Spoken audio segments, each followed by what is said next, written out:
Here's a mini art history lesson. First, we'll start off with Mona Lisa by Leonardo da Vinci. It's part of the Renaissance period, and he created atmospheric perspective.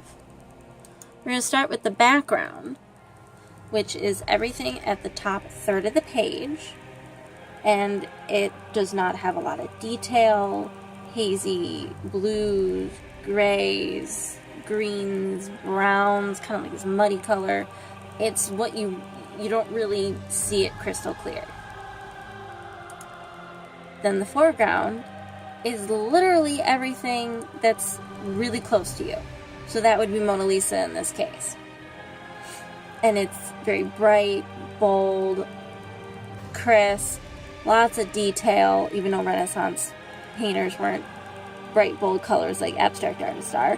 But, yeah, that's, in an overall sense, that's what it describes. And then the middle ground, which is literally everything in that mid part of the Mona Lisa.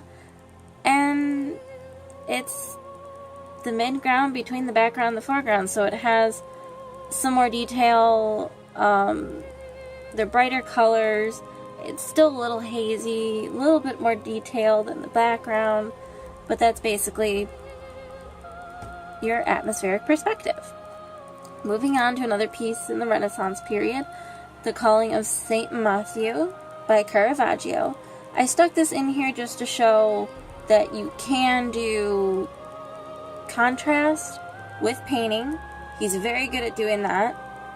So you can see you get this nice harsh line with the shadow on the right, bright cloak on the guy on the right there. You just get these nice bright colors and saturated shadows. It's really cool for a painting. Then we move on to the Impressionism period, 1865 to 1885. We'll start with Claude Monet's Rouen Cathedral in 1894.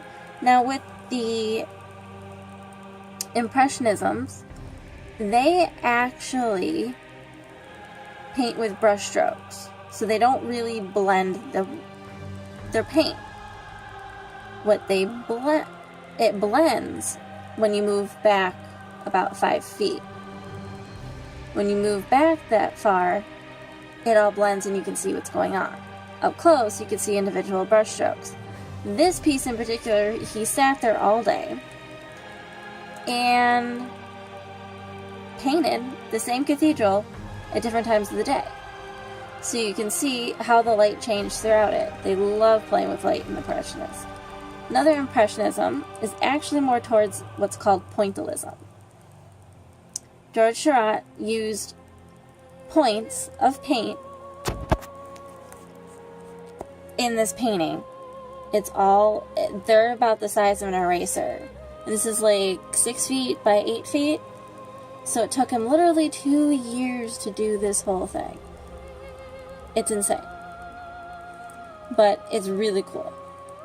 Now, into Post-Impressionism, you have The Starry Night by Vincent van Gogh. This was done in 1889. This one, Van Gogh was very, I guess you could say very famous for how big his brush strokes were compared to, say, Monet's, which are a little bit smaller. His are really big. And again, it shows the light, how the wind could have been moving throughout the sky, how he felt about that. And it's just kind of color and movement.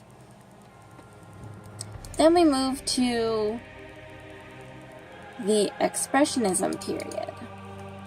Everybody knows The Scream by Edvard Munch, 1893. This one, we really don't know why he painted it, what's the cause of it. Expressionism just mostly on an overall umbrella term, mostly means expressionism of the content of what he wants to get across, and the expressionism is how he painted. As you can see, it's blended, but it's very expressive. It's just kind of like quick movements that you do with the brush. expression, like he could have been afraid of heights or afraid of bridges or something. So that's the other way, like that's the story content. We don't know, but we kind of get that feeling from him just by that character in the front. And then last but not least, we're going to end up with surrealism period. And that started around 1917 and goes to 1950. This is The Persistence of Memory by Salvador Dali. He did this in 1931. Now, surrealism kind of took on the whole idea, not took on, but added the idea of Freud to art. So, dreams and the subconscious mind is what brought in with the surrealism period. The biggest thing is with this period, you have more questions than you do answers about what's going on in the piece. Because you're dealing with these dreams and subconscious mind, you don't really know what's going on, and neither does the artist, really. So yeah, there's your little mini lesson. Big periods, my favorite pieces, and hope you enjoyed. Thanks again for watching.